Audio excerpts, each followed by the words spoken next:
There's a new global tax crackdown on cryptocurrency with almost 50 different countries getting together to start sharing information about Bitcoin and crypto investors.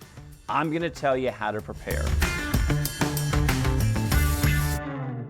I'm going to share this latest news via an article from CoinDesk.com, which says 48 countries are looking to join an international deal to combat crypto tax evasion. This could roll out as soon as 2027. It is an extension of numerous different information sharing efforts, which up until now has been primarily around things like banks and brokerages. It started in the United States with FATCA, forcing all the financial institutions around the world to report back to the U.S. government. That's what caused a number of the better-known banks around the world, particularly those in places like Switzerland, to just say, no thanks, we don't want Americans. Some crypto investments have said, hey, we can't take Americans either. We've helped a number of people get second passports in order to get around that and make profitable investments. But you've seen other countries now. You see the CRS, the Common Reporting Standard. More and more countries are joining that if you have a bank account in one country, they're going to report it to where you live. I'm going to tell you how you can use that to your advantage coming up in a minute. But now you've got 48 countries saying 2027, let's sign up to a global crypto information sharing. Now, I know, you're much smarter than the tax man and the millions of people that they've hired and are hiring more of to come after as a full-time job people who don't pay what they are required to pay. I'm not saying that the taxes on crypto or anything else in your country are fair, but I am saying, as someone who's gone where he's treated best, who's chosen a tax rate that works for him, for some people that's 0, for some people that's up to 5%, for some people that's even, I just don't want to pay it to the US, I don't want to pay it to my country, they're a waste to get, I'll gladly pay it somewhere else. Whatever tax rate you want, you can find it somewhere in the world. There's no more excuse to stay at home and just say, well, they're not going to find me in my crypto. We read stories all the time in these tax journals. Old school stories about people who thought they'd never find their financial accounts, people getting fined in the US millions of dollars. We now see stories of people in crypto. They found it somehow. We get it. You're smart, and I'm sure you are very smart. But these guys spend their entire lives trying to extract money from you, so maybe it's good to have a plan to be prepared. Here's the story from CoinDesk. As many as 48 countries committed to a tax transparency. That's what they call it. It's transparency. You need to be transparent. Tell us everything you own. I'm reading articles now, by the way, where they look up people's companies, like in the UK. Oh, he moved his company to Dubai, so now we don't know how much money he has. Oh, the travesty. They want to know everything you're doing. They don't want you to know what they're doing, but they want you to know, and they're going to publish it. They call that transparency. But that's what 48 countries want to do starting in 2027, have an automatic exchange of information between jurisdictions to combat tax evasion on crypto exchanges, according to a joint statement and individual announcements by the UK, Singapore, and Luxembourg. The agreement adds the OECD's Crypto Asset Reporting Framework, or CARF. The OECD, of course, the unelected group of bureaucrats who works in Paris and other places, they don't pay. They're not paying. They're riding around in their limousines, and they're not paying, but their message is they want you to pay. CARF was finalized in June and added to the organization's Common Reporting Standard, an information standard for the automatic exchange of information regarding financial accounts between tax authorities. Here's the quote, final agreement on the CARF was reached in March of 2023 following 2 years of negotiation, according to a press release from the government of the UK. They put out a policy paper on this from Her Majesty, or His Majesty's now Treasury. The UK leads on first-of-its-kind global commitment to combat offshore crypto tax evasion. It will mean crypto platforms will need to start sharing taxpayer information with tax authorities, which they currently do not, ensuring these authorities can exchange information to enforce tax compliance. Now, I'm sure there's someone out there who's not in crypto. They make their money some other way, saying, hey, you know what? I'm regulated. My information's shared. Why shouldn't crypto be shared? Hey, listen, there's many different things we can say about this, but here's the bottom line. You and I don't get a say in this.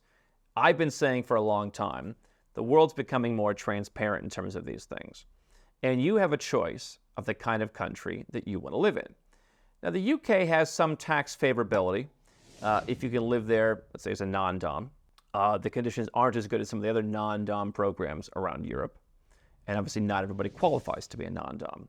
The UK, and probably we think Ireland, is not so friendly as a tax-friendly program for people who hold crypto, because the idea is, I mean, the crypto is in your hands, and we won't get into the complications, but the UK's tax friendliness towards crypto has not been as much as it is towards people who have businesses, for example, under that program.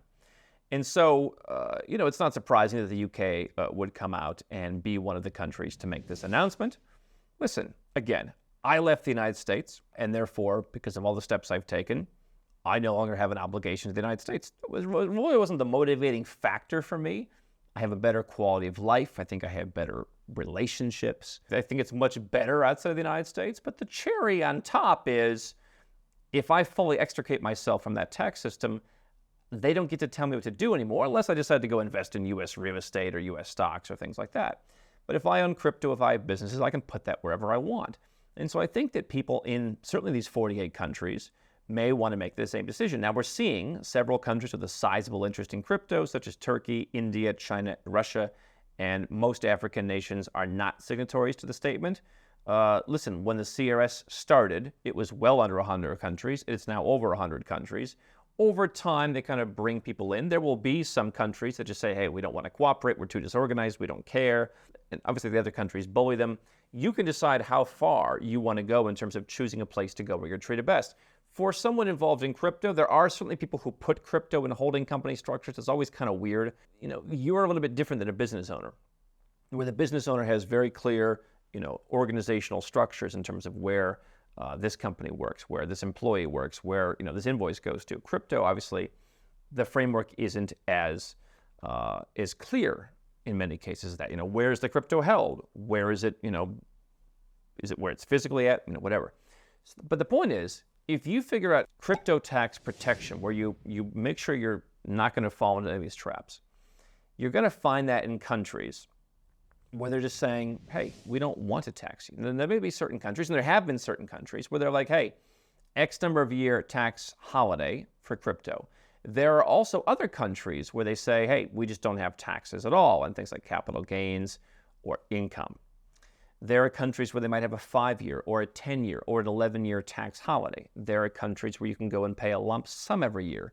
Some of those may be a little bit weird in terms of crypto, again, because it's kind of a tangible asset you're holding, rather than being offshore under their rules. So there are numerous different tax systems. Again, certain non-dom programs or remittance-based systems may be more friendly towards cryptocurrency than others.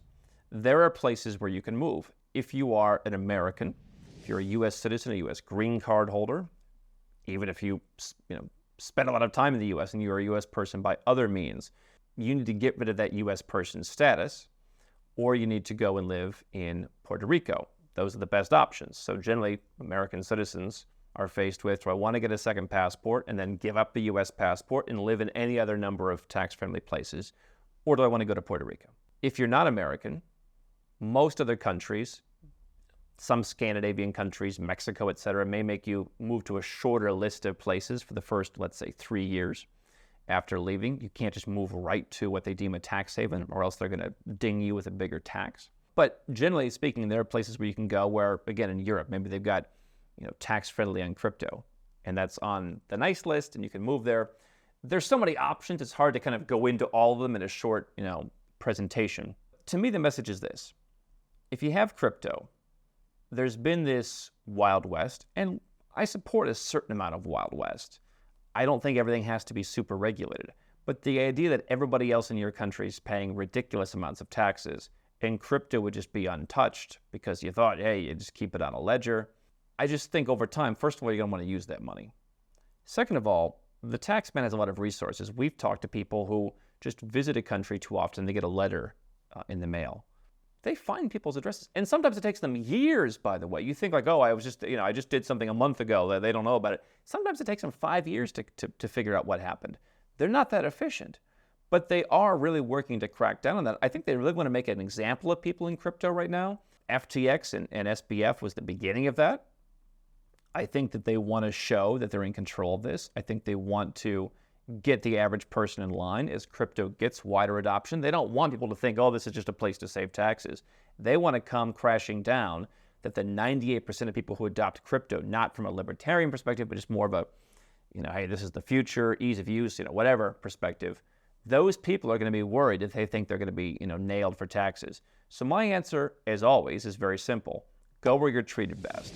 Find a country that serves you. Now, lots of people are moving to Dubai and the UAE. That's one thing that works. If you have other asset sources or income sources besides crypto, you want to understand how those are taxed. And so if you have income from a business, if you have royalty income, if you have dividend income, a place like the UAE may not be the best. And so what you want to understand is all your sources of income, what are the best places where you can move? There are people who are moving to Uruguay. There are people who are moving to Panama. There are people who are moving to Malta. There are people who are moving to Thailand.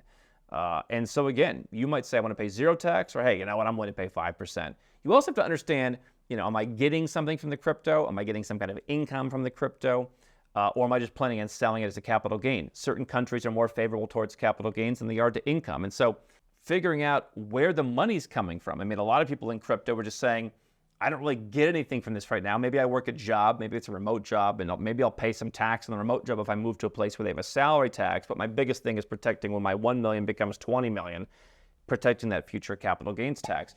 Here's the issue though. If you're gonna move, you gotta move while the numbers are lower, because you may have to pay an exit tax to get out of your country. And so if you have an asset you bought for $1, now it's worth $10, you may in many countries have to pay the tax on that $9, even if you don't sell the asset, because that's what you made while you were living here.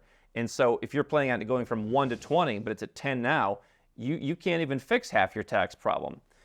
But the bottom line is, countries are gonna get better at this. We've already seen stories of people coming and saying, yeah, we know you have crypto. And again, for me, if I'm going from 1 to 20, wouldn't I like to spend some of that? Wouldn't I like to diversify some of that? Maybe I want to have a home in a country that doesn't hate innovation and hate what I do. Obviously, you look at a guy like SBF, it seems pretty clean cut. I didn't follow every part of it, but everyone you talk to, yeah, this guy did some nasty stuff. Is every single person in crypto doing nasty stuff? Are you going to let yourself be painted by that broad brush? Because I think they're just going to keep coming after numerous crypto people in countries like the United States where they don't like the innovation. They see it as a threat. I think sometimes they kind of try and make it sound a little bit worse than what it is. So do I really want to live there? Maybe I would like to have a house to live somewhere else in a country that actually welcomes crypto and welcomes innovation and welcomes what I do, rather than one where most of the politicians are against what I do. So you've got kind of the culture of a country. Is it pro-innovation, anti-innovation, pro-crypto, anti-crypto? That's something you should be doing regardless. And I think I want to have some of my assets in those countries. If you're going to take crypto out while you're sitting in the US or Canada or Australia and move that out to buy a house somewhere else, you're putting yourself on the radar. And so I go back to the tax piece. Why not just be in a place where you're treated best, not have to look behind your shoulder? Not have to wonder what's going to happen next, not have to wonder if this crackdown happens. I think it's only going to get worse. And so as the landscape changes, Nomad Capitalist helps people figure out their tax. We've got tax experts all around the world that do multi-jurisdictional tax planning. We do your immigration. We can help with taxes. You want a second passport? I've said every crypto investor needs that just to protect themselves. Because of the changing regulations, because of the changing attitudes. And it's not as simple as it sounds. We have dozens and dozens and dozens of countries we've helped people with. We have experts in all those countries. We coordinate those folks. And if you think it's just as simple as moving to Dubai, in many cases it's not. In some cases it is. By the way, even if you moved to Dubai, did you leave your country properly? Too many people I talk to, I just left. Did you file a final tax return? Did you close out your affairs? Did you consult about an exit tax? Did you make sure you cut primary or secondary ties? What did you do to make sure? Are you sure you're out of the net? No, I'm just living in Dubai now. It's cool. I go back 3 months a year to visit my grandmother. Are you sure you're out? Right? I think too many people are being cavalier with this, thinking it's never going to catch up with them. And I think that what we see here at Nomad Capitalist is increasing evidence that there is a crypto tax crackdown. You could have predicted it. I'm not reveling this, but you could have predicted this would happen. If you'd like our help, you can go to nomadcapitalist.com. But I would not be sitting in a country where you don't agree with the policies and just hope that everything is going to go all right. I'm the goody two-shoes of the offshore business. I wouldn't tell you to do that, and personally, I wouldn't feel comfortable doing that. I'd rather go where they treat me well and figure out how to make some friends, or at least how to bring my friends with me. A lot of crypto, that's the crypto is people all over the world are doing this, and people kind of share the same mindset, more than like entrepreneurs, or maybe some of your friends are like, I don't want to go. In crypto, people want to go with you. Get a community together, go somewhere where there's a community, make friends, be in a place where you're probably going to feel a lot better. Why are you not doing that thinking you're going to somehow get away with something? I just don't recommend that.